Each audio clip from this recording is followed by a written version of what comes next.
ሰላም ጤና ይስጥልን ውድ ተመልካቾቻችን እንደምን አላችሁ? ለተሰኞ ታህሳስ 13 የናሆ የሰዓቱን ዜና ወደ እናንተ የምናደርስበት ጊዜው አሁን ነው። ከዜናዎቹ ጋር ስናይት ንጉስ ያብራችሁ ቆይታ አደርጋለሁ። መልካም ቆይታ። ቀዳሚ ወዳደረግነው የሀገር ውስጥ መረጃዎቻችን ስናልፍ የመን 180 ኢትዮጵያውያን ስደተኞች በህገወጥ መንገድ በሸዋብ የባህር ዳርቻ መድረሳቸውን አስታወቀች። የመን የሚገቡ መደበኛ ያልሆኑ ስደተኞች ቁጥር በከፍተኛ ሁኔታ እየጨመረ ባለበት በዚህ ወቅት 180 ኢትዮጵያውያን ስደተኞች በሀገሪቱ ደቡብ ምስራቅ በሚገኘው የሸዋብ ባህር ዳርቻ መድረሳቸውን የየመን የሀገር ውስጥ ጉዳይ ሚኒስቴር አስታውቋል። ሚኒስተሩ ትናንት እሁድ ዕለት ባወጣው መግለጫ የሸዋብ አካባቢ ፖሊስ 180 ስደተኞች በአራት ሶማሊያን በሚመራ የኮንትሮባንድ ጀልባ ከአፍሪካ ቀንድ የተነሱ ኢትዮጵያውያን ዜጎች መሆናቸውን ገልጿል ብሏል። መግለጫው እንዳስታወቀው የሸዋብ አካባቢ የጸጥታ ባለስልጣናት ስደተኞች ፍልሰት ለመግታትና ህገወጥ ሰርጎ ገብነትን ለመከላከል አስፈላጊውን እርምጃ እየወሰዱ ነው። በተመሳሳይ ዓለም አቀፍ የስደተኞች ድርጅት ያወጣው የቅርብ ጊዜ መረጃ እንደሚያሳየው በህዳር ወር 17659 ስደተኞች ወደ የመን ገብተዋል። ጥቅምት ወር ደግሞ የገቡ ስደተኞች ቁጥር 17685 ነበር። እንደ ዓለም አቀፍ የስደተኞች ድርጅት የተፈናቃዮች የመከታተያ መረጃ ከሆነ ጅቡቲ በ67 በመቶ ቀዳሚዋ የስደተኞች መነሻ ሀገር ሆና ቀጥላለች። በመቀጠል ሶማሌ 31 በመቶ እንዲሁም ኦማን 2 በመቶ የሚሆኑ ድርሻ ይዘዋል። ምንም እንኳን የየመን የጸጥታ ሁኔታዋ በሀገሪቱ ያለው የሰብአዊ ቀውስ እየተባባሰ ቢመጣም ወደ ባህር ሰላጤው ሀገራት ለመሻገር ለሚሞክሩ በሺዎች ለሚቆጠሩ አፍሪካውያን ስደተኞች እንደ ዋና መሸጋገሪያ መስመር ሆና ማገልገሏን ቀጥላለች። ከነዚህ መካከል አብዛኞቹ በኮንትሮባንድ አዘዋዋሪዎች እጅ ለከፋ መከራና ብዝበዛ እንደሚጋለጡም ዥዋን ዘግቧል። ባንኮች የሰራተኞቻቸውን የትምህርት ማስረጃ ትክክለኝነት እንዲያጣሩ ብሔራዊ ባንክ መመሪያ ሰጠ። በተለያዩ የስራ መስኮች ሐሰተኛ የትምህርት ማስረጃ መኖራቸውን የሚያሳይ ፍንጭ መገኘቱን ተከትሎ ብሎም የዲግሪ ወረቀት ሽያጭ እንደነበረ ከተደረሰበት በኋላ ብሔራዊ ባንክ የሀገሪቱ ባንኮች ውስጥ ያሉ ሰራተኞች የትምህርት ማስረጃ ላይ ማጣራት እንዲያደርግ አዟል። ባንኮች እያንዳንዱን ሰራተኞቻቸውን ከመጀመሪያ ዲግሪ በፊት ያለውን የትምህርት ማስረጃ እንዲመረምሩና ከሚመለከተው የመንግስት አካል አረጋግጠው እንዲያቀርቡ የኢትዮጵያ ብሔራዊ ባንክ መመሪያ መስጠቱን ተሰምቷል። በመመሪያው መሰረት እያንዳንዱ ሰራተኛ የዲግሪ ትምህርቱን ከመጀመሩ በፊት ያለውን የትምህርት ማስረጃ ማረጋገጫ ማቅረብ አለበት። ባንኮች ሰራተኞቻችን ወደ ዲግሪ ትምህርት የተሸጋገሩበትን የ12ኛ ክፍል የሰርቲፊኬት ወይንም ዲፕሎማ ደረጃ 4 አረጋግጠው መቅረብ ይጠበቅባቸዋል። የ12ኛ ክፍል ማለፊያ ነጥብ አስመዝግበው በቀጥታ ወደ ዲግሪ ትምህርት የገቡ የባንክ ሰራተኞች ከኢትዮጵያ የትምህርት ምዘናና ፈተናዎች አገልግሎት ማረጋገጫ እንዲያቀርቡ ተብሏል። ሰራተኞች የሚያቀርቡት የ12ኛ ክፍል የትምህርት ማስረጃ ማረጋገጫ ከአገልግሎቱ ለማግኘት በአካል ወይም በዲጂታል አማራጭ በተዘጋጀው ድረገጽ መጠቀም ይችላሉ። በዲፕሎማ የደረጃ 4 ትምህርት ማስረጃ ዲግሪ የተማሩ ሰራተኞችም በተመሳሳይ ከሚመለከታቸው የክልልና ከተማ አስተዳደር ተቋማት ማረጋገጫ ማቅረብ ይጠበቅባቸዋል።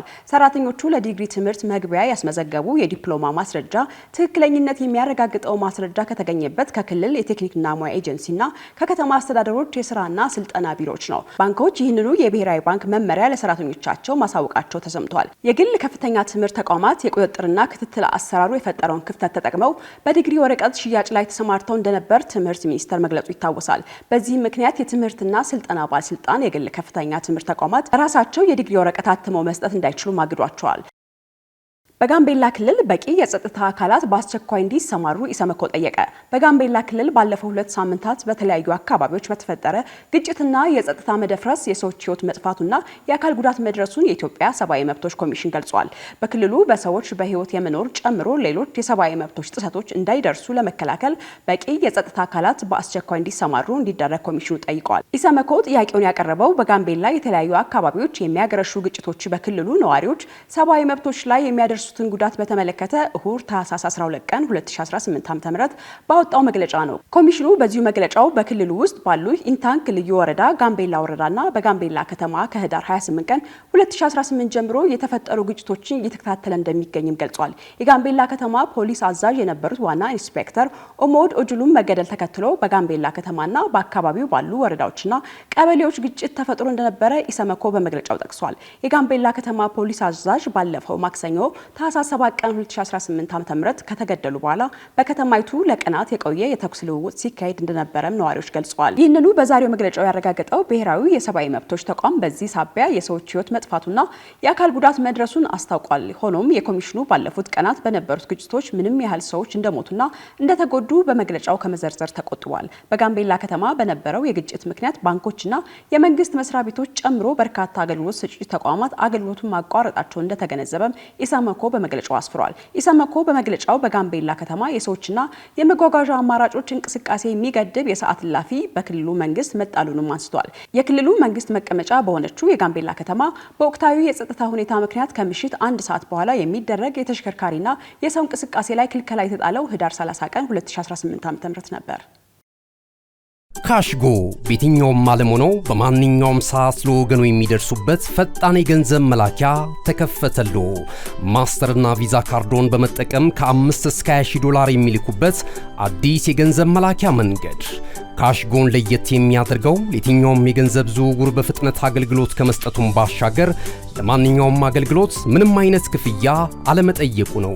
በሀገራችን ታሪክ ገንዘብን ከውጪ ወደ ሀገር ቤት በማስተላለፍ በመተግበሪያ መልክ አገልግሎት መስጠት የጀመረው የመጀመሪያው ሀገር በቀል የገንዘብ መላኪያ ዘዴ ካሽጎ ከ4500 በላይ ባሉ የባንክ ቅርንጫፎች አገልግሎት እየሰጠ ይገኛል።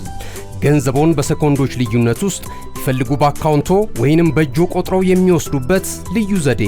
በቅርቡ ሁሉንም ኢትዮጵያዊ ባለቤት ለማድረግ ጉዞ የጀመረው ካሽጎ ዛሬውኑ መተግበሪያውን በስልኮ ላይ በመጫን የአገልግሎቱ ተጠቃሚ ሆኑ። ፍጥነት መለያችን፣ ኢትዮጵያን መክፈቻችን፣ ካሽጎ ነው መላኪያችን። ካሽጎ የአዲሱ ትውልድ ብራንድ።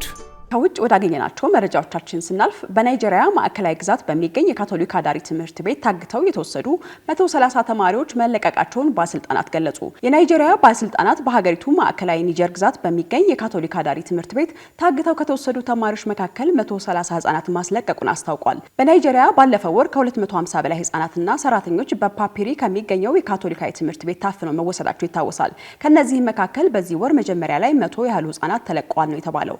ባለስልጣናቱ በሰጠው መግለጫ ታፍነው ከተወሰዱት ውስጥ አንድም ተማሪ ተማርኮ አልቀረም ሲሉ አረጋግጠዋል። የፕሬዝዳንቱ ቃል አቀባይ እሁድለት የተለቀቁትን አጠቃላይ ተማሪዎች አሁን 230 መሆናቸውን ተናግረዋል።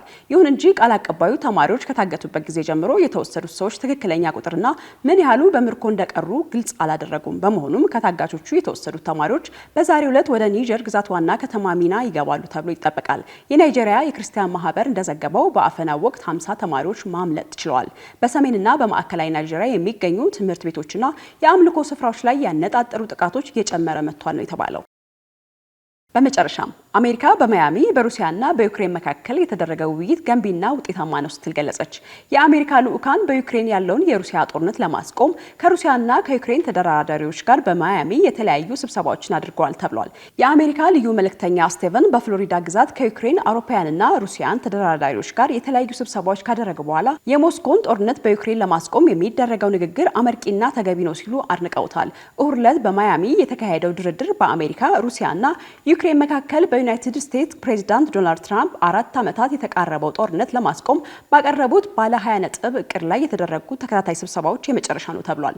ምንም እንኳን የአሜሪካው ብሩህ ተስፋ ቢኖርም በግጭቱ ወቅት ሩሲያ የወሰደችው ግዛት ጉዳይ ጨምሮ ቁልፍ ለሆኑ መሰናክሎች በቅርብ መፍትሄ እንደሚሰጥ ግልጽ ምልክቶች ታይተዋል ተብሏል። ቅዳሜ ዕለት ከሩሲያው ፕሬዝዳንት ቭላዲሚር ፑቲን ልዩ መልእክተኛ ክሪል ዲሚትሪቭ ጋር የተገናኙ ዊትኮቭ እሁድ ዕለት ከዩክሬንና ከአውሮፓ ባለስልጣናት ጋር ተወያይተዋል። በተጨማሪም ዊትኮቭ በከፍተኛ ባለስልጣን ሩስትም ኦሞሬቭ ከሚመራው የዩክሬን ልዑካን ጋር የተለየ የጎንዮሽ ውይይት አድርገዋል። ከስብሰባ በኋላ ዊትኮቭና ኦሞሬቭ በጋራ በሰጡት መግለጫ የእሁድ ንግግሮችን አመርቂና ገንቢ ውጤቶች ተገኝተዋል ተብሏል። ውይይቱ በዩክሬን በዩናይትድ ስቴትስና በአውሮፓ መካከል የጋራ ስትራቴጂካዊ አቀራረብ ላይ ያተኮሩ መሆናቸውን ቢቢሲ ዘግቧል። እነሆ የምስራች! የ10 አየር መንገድ የበረራ ትኬት ለውድ ደንበኞቹ በተቀላጠፈና አስተማማኝ በሆነ መንገድ እያቀረበ ያለው። በዚህም በደንበኞቹ የተመሰገነው ጉዞጎ አሁን ደግሞ ተደራሽነቱን በማስፋት ተጨማሪ ባንኮችን በማካተት ለውድ ደንበኞቹ የበለጠ አስተማማኝ ለመሆን ችሏል። የጉዞጎን አፕሊኬሽን ከአፕ ስቶር ወይም ከፕሌይ ስቶር በማውረድ የመነሻና የመድረሻ ከተማዎትን መርጠው ዋጋ አወዳድረው የሀገር ውስጥም ሆነ ዓለም አቀፍ በረራ ማድረግ ካሰቡ የበረራ ትኬቶን ክፍያ በአቅራቢያው በሚገኙ ባንኮች አንድም በአካል በመሄድ ወይም በኦንላይን የክፍያ አማራጮች ክፍያዎትን በመፈጸም የበረራ ትኬቶን በእጅ ያስገቡ። ከዚህም በተጨማሪ እንደ ሁሉ ጊዜው ወደ ጉዞጎ የጥሪ ማዕከላችን 7473 በመደወል ከሙሉ የበረራ መረጃ ጋር የ24 ሰዓት የትኬት አገልግሎት ማግኘት እንደሚችሉ ስናበስሮ በታላቅ ደስታ ነው። ለበረራዎ ጉዞጎ።